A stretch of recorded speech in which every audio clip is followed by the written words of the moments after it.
আচ্ছা, আমরা এই দেশের কয়েকটা জাতীয় পত্রিকায় দেখেছি এবং কয়েকটা জরিপেও দেখেছি যে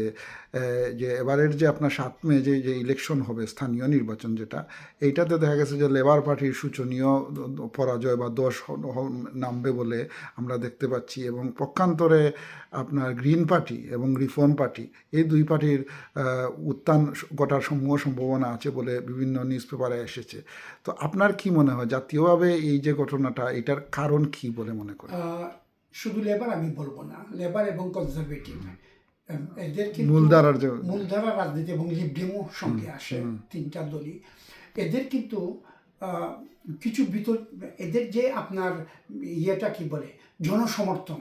জনসমর্থন আন্তর্জাতিক রাজনীতিতে ইন্টারন্যাশনাল পলিটিক্যাল এরিনাতে এক ধরনের ভূমিকা, আবার ন্যাশনাল পলিটিক্যাল ইয়েতে আরেক ধরনের ভূমিকা, এবং লোকাল ইয়েগুলোর মধ্যে আরেক ধরনের ভূমিকা। এদেরকে তিনটা সেক্টরে কিন্তু আপনাকে ভাগ করতে হবে তাদের নীতি নির্ধারণ করার প্রশ্নে। তো এই জন্য দেখা যাচ্ছে যেমন রিফর্ম পার্টি আপনি যদি এক্সাম্পল হিসাবে নেন, রিফর্ম পার্টি তারা কিন্তু একটা টার্ম কার্ড ইউজ করতেছে আপনার মাইগ্রেশন কমিউনিটিকে নিয়ে, কথাটা বুঝতেছেন। কিন্তু লেবার যদিও 16 বছর পর, প্রায় 15-16 পরে কনজারভেটিভের শাসনের পর লেবার আসছে, লেবার এসে যত দুষ নন্দ ঘোষ ওনারা বলতেছেন এই মাইগ্রেশন বা ইমিগ্রেশনটাকে সম্পূর্ণভাবে কনজারভেটিভ নষ্ট করে গেছে, অর্থনীতিটা ধ্বংস করে গেছে, অর্থনীতি ধ্বংস করে গেছে। ওই যে আমরা দেখলাম যে আপনার ওই যে হোম শেল্টারগুলা করার জন্য, যে অ্যাসাইলাম শেল্টারগুলা জাহাজে করার জন্য, এবং রুয়ান্ডা পলিসিও দেখলাম। তো ওগুলো থেকে আবার বের হয়ে আসা, বিলিয়ন পাউন্ড বা মিলিয়ন পাউন্ড খরচ করা, আবার মানে ইউটার্ন হয়ে ফিরে আসা, এই সমস্ত জিনিসগুলা এগুলোতে এফেক্ট করার কারণে